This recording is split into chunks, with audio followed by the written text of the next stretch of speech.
हरे कृष्ण ज्ञान यज्ञ चैनल में आपका स्वागत है। आज की इस भागदौड़ भरी उम्र में हम सभी सुख ढूंढते फिरते हैं, कभी धन संपत्ति में, कभी दूसरों की प्रशंसा में, परंतु क्या सचमुच सुख वहाँ है? ज्ञान यज्ञ के आज के खंड में हम श्रीमद् भगवद गीता से ऐसे कुछ सत्य जान सकेंगे जो हमारे जीने का तरीका बदल सकते हैं। अध्याय 5 श्लोक 21 से 29 तक, जहां श्री कृष्ण कह रहे हैं उस अक्षय सुख की बात जो कभी समाप्त नहीं होता। भगवद गीता अध्याय 5 श्लोक 21 से 29। चैनल ज्ञान यज्ञ यूट्यूब। श्लोक 21। बाह्य स्पर्शेष्वसक्तात्मा विन्दत्यात्मनि यत् सुखम स ब्रह्मयोगयुक्तात्मा सुखमक्षय मश्नुते। अर्थ: जिस मनुष्य का मन बाहरी विषय वस्तुओं में आसक्त नहीं होता, वह अपने आत्मा के भीतर ही जो आनंद पाता है, उस ब्रह्मयोग में स्थित मनुष्य अक्षय सुख प्राप्त करता है। विस्तृत व्याख्या। यह श्लोक बहुत गहरी बात कहता है। हम साधारणतः सुख बाहर ढूंढते हैं, धन संपत्ति में, लोगों की प्रशंसा में, सुंदर वस्तुओं में, परंतु भगवान कृष्ण कहते हैं कि बाहर का यह सुख सदा अस्थायी है, आज है, कल नहीं। जो मनुष्य आत्मा के भीतर सुख ढूंढना सीख जाता है, वह ब्रह्मयोगी हो जाता है। यह सुख कभी समाप्त नहीं होता, क्योंकि यह आत्मा का अपना स्वभाव है। जैसे सूर्य का प्रकाश सदा रहता है, बादल आने पर हम नहीं देख पाते, वैसे ही आत्मा का आनंद सदा है। हम बाहरी माया में व्यस्त होकर भूल जाते हैं। श्लोक 22। ये ही संस्पर्शजा भोगा दुःख्यो न एवते आद्यंतवन्तः कौन्तेय न तेषु रमते बुधः। अर्थ: हे कौन्तेय, अर्जुन, इंद्रिय विषयों के संस्पर्श से उत्पन्न होने वाले सभी भोग वास्तव में दुख के ही स्रोत है। इनका आदि और अंत है, इसलिए ज्ञानी मनुष्य इनमें आनंद नहीं लेता। विस्तृत व्याख्या। इस श्लोक में कृष्ण एक वैज्ञानिक सत्य कह रहे हैं। हम जितने भी भोग भोगते हैं, स्वादिष्ट भोजन, सुंदर संगीत, प्रिय मनुष्यों का सानिध्य, ये सब इंद्रियों के द्वारा पाते हैं। इंद्रियों का संस्पर्श समाप्त होते ही यह सुख भी समाप्त हो जाता है। उसके बाद आता है वियोग का दुख। जो मनुष्य ज्ञानी है, वह समझता है कि इस चक्र में फंसने पर दुख से मुक्ति नहीं है, इसलिए वह भोगों में आसक्त नहीं होता। भोग करते हुए भी मन ही मन अलग रहता है। श्लोक 23। शक्नोति हैव यह सोढ़ो प्राक शरीर विमोक्षणात् काम क्रोधोद्भवं वेगन स युक्त स सुखी नरः। अर्थ: इस शरीर का त्याग करने से पहले ही जो मनुष्य काम और क्रोध के वेग को सहन कर सकता है, वही सच्चा योगी और सुखी मनुष्य है। विस्तृत व्याख्या। यह श्लोक हमारे दैनिक जीवन के लिए अत्यंत प्रासंगिक है। काम का अर्थ केवल शारीरिक कामना नहीं, कोई भी तीव्र इच्छा, लोभ, आकांक्षा सब काम कहलाती है। क्रोध वह है जब कामना पूरी नहीं होती तब होने वाली प्रतिक्रिया। कृष्ण कहते हैं, मृत्यु से पहले अर्थात जीवित रहते हुए ही इन दोनों शक्तियों को वश में कर सके तो मनुष्य मुक्त हो जाता है। यह सरल नहीं है, परंतु साधना से संभव है। जैसे किसी को क्रोध आने पर 10 तक गिनने को कहा जाता है, यह इसी शिक्षा का व्यावहारिक रूप है। श्लोक 24। योन्तेहे सुखोन्तरारा मस्तथान्तर ज्योतिरेव यः स योगी ब्रह्म निर्वाणम ब्रह्म भूतोधिगच्छति। अर्थ: जो मनुष्य भीतर ही सुखी है, भीतर ही आनंदित है और भीतर ही प्रकाशवान है, वह योगी ब्रह्म रूप होकर ब्रह्म निर्वाण को प्राप्त करता है। विस्तृत व्याख्या। इस श्लोक में 3 अद्वितीय गुणों की बात की गई है। 1 अंतः सुख, भीतर का सुख, बाहर कुछ भी हो, भीतर शांति है। 2 अंतराराम, भीतर ही आनंद, अपने साथ रह सकना, एकाकीपन न भूलना।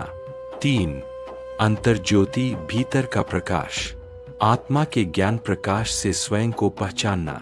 ये तीनों गुण जिसमें है, वह ब्रह्म निर्वाण पाता है।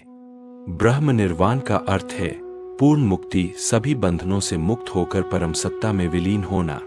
श्लोक 25। लभन्ते ब्रह्म निर्वाण अमृष्य क्षीण कल्मषाः छिन्नद्वैधा यतात्मानः सर्वभूत हिते रताः। अर्थ: जिन ऋषियों के पाप क्षीण हो चुके हैं, जिनके संदेह कट गए हैं, जिनका मन जीत लिया गया है और जो सभी प्राणियों के हित में रत है, वे ब्रह्म निर्वाण को प्राप्त करते हैं। विस्तृत व्याख्या। इस श्लोक में मुक्ति के 4 शर्तें दी गई है। 1 क्षीण कल्मश, पाप या अपवित्रता का नाश होना, अर्थात अहंकार, लोभ, मिथ्या, इनसे साफ होना। 2 छिन्न द्वैध, दुविधा या संदेह कटना, भगवान है या नहीं, मुझे करना उचित है या अनुचित, यह खींचतान न होना। 3 यतात्मा, संयत मन, अपनी इंद्रियों और मन को नियंत्रण में रखना। 4 सर्वभूत हिते रत, सभी प्राणियों के हित की कामना करना। यह सबसे महत्वपूर्ण, केवल अपनी मुक्ति नहीं, सबका हित। श्लोक 26। काम क्रोध वियुक्ताना यतीना यच्चेतसाम, अभी तो ब्रह्म निर्वाण वर्तते विदितात्मनाम। अर्थ, जो सन्यासी कामक्रोध से मुक्त है, जिनका चित्त संयत है, जो आत्मज्ञानी है, उनके चारों ओर ब्रह्म निर्वाण विद्यमान है। विस्तृत व्याख्या।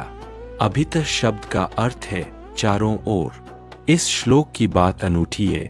जो मनुष्य कामक्रोध से मुक्त है, उसके लिए मुक्ति दूर नहीं है, मुक्ति उसके चारों ओर है, इसी क्षण, इसी जीवन में। हम साधारणतः सोचते हैं मोक्ष का अर्थ मृत्यु के बाद मिलने वाली कोई चीज, परंतु कृष्ण कहते हैं नहीं, जो मनुष्य स्वयं को जीत चुका है, वह इसी जीवन में मुक्त है। मृत्यु केवल शरीर बदलना है, मुक्ति तो उससे पहले ही मिल सकती है। श्लोक 27 से 28। स्पर्शान कृत्वा बहिर्बाह्यांश चक्षुश्चैवांतरे भ्रुवोः, प्राणापानौ समौ कृत्वा नासाभ्यन्तरचारिणौ, यतेन्द्रियं नो बुद्धिर्मुनिर्मोक्ष प्रायणः, विगतेच्छाभ्य क्रोधो यह सदा मुक्त एव सः।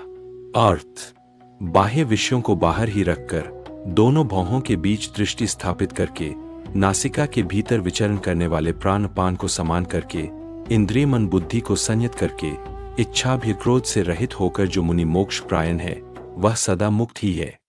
विस्तृत व्याख्या। इन 2 श्लोकों में ध्यान की प्रत्यक्ष विधि का वर्णन किया गया है। यह वास्तव में ध्यान की एक तकनीक है। बाह्य स्पर्शों को बाहर रखना, अर्थात इंद्रियों को बाहरी विषयों से हटाना।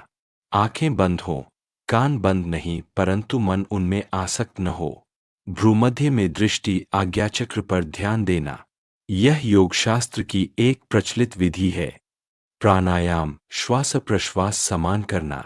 आधुनिक विज्ञान ने भी प्रमाणित किया है कि श्वास का नियंत्रण करने से मन शांत होता है। इच्छाभ्य क्रोध न होना, ये तीनों हमारे दुख के मूल कारण हैं। ये तीनों चले जाने पर मनुष्य मुक्त हो जाता है। श्लोक 29। भोक्तारं यज्ञत्पसां सर्वलोक महेश्वरम, सुहृदं सर्वभूतानां ज्ञात्वा मां शान्तिमृच्छति। अर्थ, मुझे, कृष्ण को, यज्ञों और तपस्याओं का भोक्ता, सभी लोकों का महेश्वर और सभी प्राणियों का परम सुहृद जानकर मनुष्य शांति को प्राप्त करता है। विस्तृत व्याख्या। इस श्लोक के साथ 5वां अध्याय समाप्त होता है और यह एक महान समाप्ति है। कृष्ण ने 3 परिचय दिए हैं अपने। 1 यज्ञत्पसां भोक्ता, सभी यज्ञ, पूजा, तपस्याओं का वास्तविक ग्राहक मैं हूं। मनुष्य जिस देवता की पूजा करता है, उसके मूल में मैं हूं। 2 सर्वलोक महेश्वर, सभी लोकों का प्रभु, कोई स्थान नहीं जहां मेरा शासन न हो। 3 सर्वभूताना सुहृद, सभी प्राणियों के स्वजन, मित्र। यह सबसे स्नेहपूर्ण बात है। भगवान स्वयं को हमारा शत्रु नहीं, परम मित्र कहता है। इन 3 सत्यों को जो मनुष्य समझ सकता है, उसके हृदय में स्वाभाविक रूप से शांति आ जाती है, क्योंकि तब भय नहीं रहता। जगत का प्रभु मेरा मित्र है, तो भय किसका। जय श्री कृष्ण। ज्ञान यज्ञ चैनल में आपका स्वागत है।